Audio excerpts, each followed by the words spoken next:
pada saat itu saya tidak langsung respon, hanya mendengarkan semua keluhan-keluhan, termasuk tayangan-tayangan video yang disampaikan sebagai menurut dia adalah dokumen bagaimana anak itu terekspresasi dan sebagainya. Nah, saya tidak langsung respon karena standar prosedur kita itu harus mengkonfirmasi kepada orang yang dilaporkan. Maka kita mengusulkan waktu itu akan menjawab persoalan yang diadukan oleh saudara Dodi setelah bertemu dengan Pak Faisal. Nah, akhirnya kita mengagendakan visitasi ke rumah Pak Faisal. Dan kawan-kawan wartawan kami waktu itu bertemu dengan Garap, bertemu dengan Pak Faisal, keluarga besar, kemudian juga pengasuhnya yang berinisial Puji atau apa ya. Nah, artinya kami itu diberikan kesempatan dalam melihat atau pada saat visitasi itu untuk mengkonfirmasi pengaduan dari si Dodi. Nah, dari beberapa pengaduan itu kita mendapatkan fakta-fakta, ya. Pada saat itu kita bertemu, bercengkrama dan sebagainya.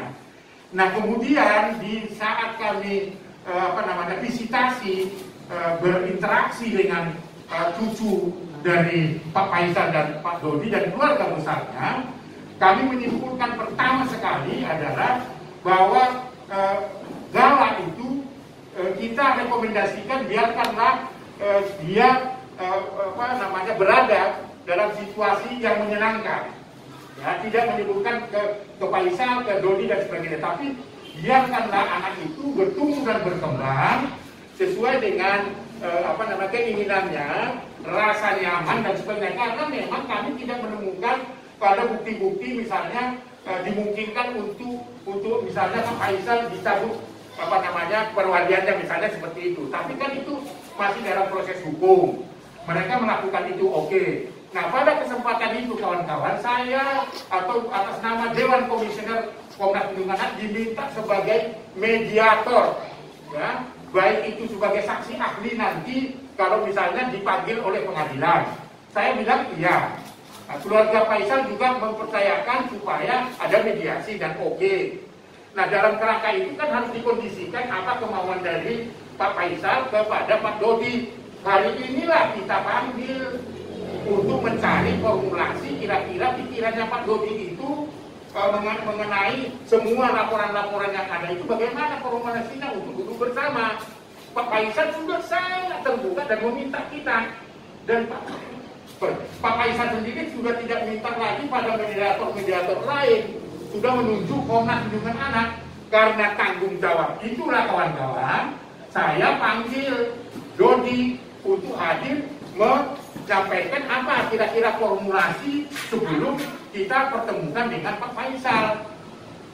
Kan gitu, kita kirim surat resmi, ya, kita meminta supaya beliau datang dengan terbuka, karena itu atas permintaan Pak Dodi, bukan atas permintaan kita.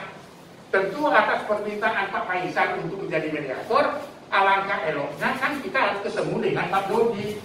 Hari ini sangat mengecewakan, dia tidak menjawab apa-apa, bahkan hanya di WA, saya tidak bersedia hadir di Komnas Perlindungan Anak atas panggilan Komnas Perlindungan Anak. Tidak ada lagi yang perlu diklarifikasi, itu yang ada di jawaban dari surat kita, ya.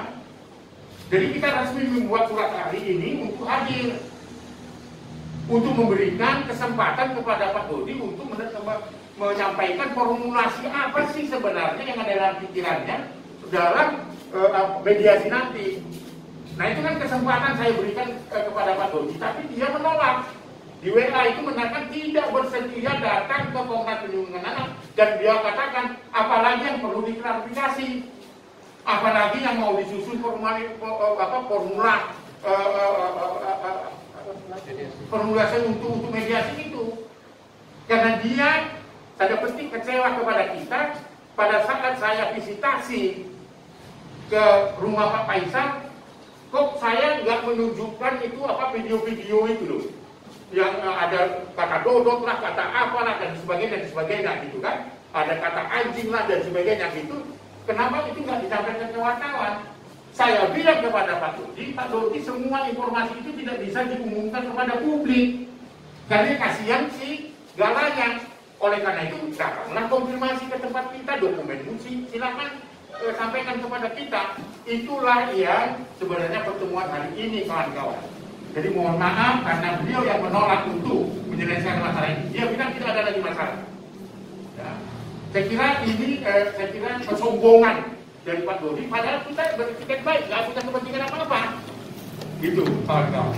Jadi itu mau saya jelaskan sekarang ketika Pak Dodi menolak. Ya. Sekali lagi, Dodi menolak untuk menyelesaikan masalah itu, dan kita berpikir baik, tidak ada kepentingan apa-apa, dan atas kemauan dari Pak Faisal. Nah, itu artinya Pak Dodi nggak mau menyelesaikan masalah itu. Karena terus terang, apalagi mau diklarifikasi, kan dia bilang begitu. Apalagi yang mau saya jelaskan, karena Pak Ali sendiri pada konferensi pers di rumahnya Pak Faisal tidak menjelaskan, tidak memberitahu bahwa ada video-video ini. Saya bilang sama dia dalam WA saya itu, loh, ini semua informasi nggak bisa disampaikan kepada publik. Justru apa informasi itu yang akan kita diskusikan, kasihan si Gala. Nah, oleh karena itu sampai hari ini saya menyimpulkan bahwa Gala lebih baik dia tinggal di tempat yang nyaman.